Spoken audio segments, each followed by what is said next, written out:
మహాత్మా జ్యోతిబా పూలే ఆశయ స్ఫూర్తితో ఎన్టీఆర్ స్థాపించిన తెలుగుదేశం పార్టీ బీసీల సామాజిక, ఆర్థిక, రాజకీయ పురోగతి కోసం 40 ఏళ్లుగా కృషి చేస్తోంది. బీసీల ఎదుగుదలే టీడీపీ భావజాలం. స్థానిక సంస్థల్లో బీసీలకు 34% రిజర్వేషన్లు 26 ఏళ్ల పాటు అమల్లో ఉన్నాయంటే దానికి కారణం తెలుగుదేశమే. వెనుకబడిన వర్గాలకు ప్రత్యేక ఉప ప్రణాళిక తీసుకొచ్చిన ఘనత చంద్రబాబుకే దక్కుతుంది. గత టీడీపీ ప్రభుత్వ హయాంలో బీసీ ఉప ప్రణాళిక కింద 30,000 కోట్లు ఖర్చు చేసి 30 ప్రత్యేక పథకాలను అమలు చేశారు చంద్రబాబు. ఉమ్మడి రాష్ట్రంలోనే అమలు చేసిన ఆదరణ పథకాన్ని ఏపీలో ఆదరణ 2 పేరుతో మళ్లీ అమలు చేసి 140 కులవృత్తులలోని 4 లక్షల మందికి 90% సబ్సిడీతో పనిముట్లు, యంత్రాలు అందించారు.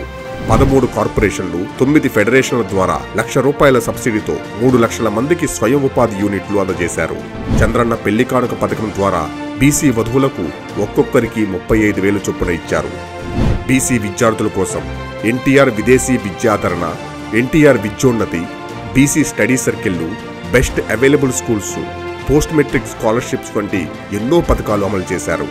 బీసీల వివాహాలు, వేడుకల నిర్వహణకు 57 కోట్లతో బీసీ భవనాల నిర్మాణం చేపట్టారు. 16 వర్సిటీల్లో 9 వర్సిటీలకు వీసీలుగా బీసీలను నియమించడం, టీటీడీ చైర్మన్లుగా 3 బీసీ ప్రముఖులను నియమించడం చంద్రబాబు బీసీలకు ఇస్తున్న గౌరవానికి, ప్రాధాన్యతకు నిదర్శనం. టీడీపీ పార్టీ అధ్యక్షుడు కూడా బీసీ నాయకుడే. మరి బీసీల కోసం జగన్ ఏం చేశాడు? స్థానిక సంస్థల్లో బీసీ రిజర్వేషన్ను 34% నుంచి 24% తగ్గించి 16,800 మంది బీసీ నేతలకు రాజకీయ అవకాశాలను తగ్గించాడు.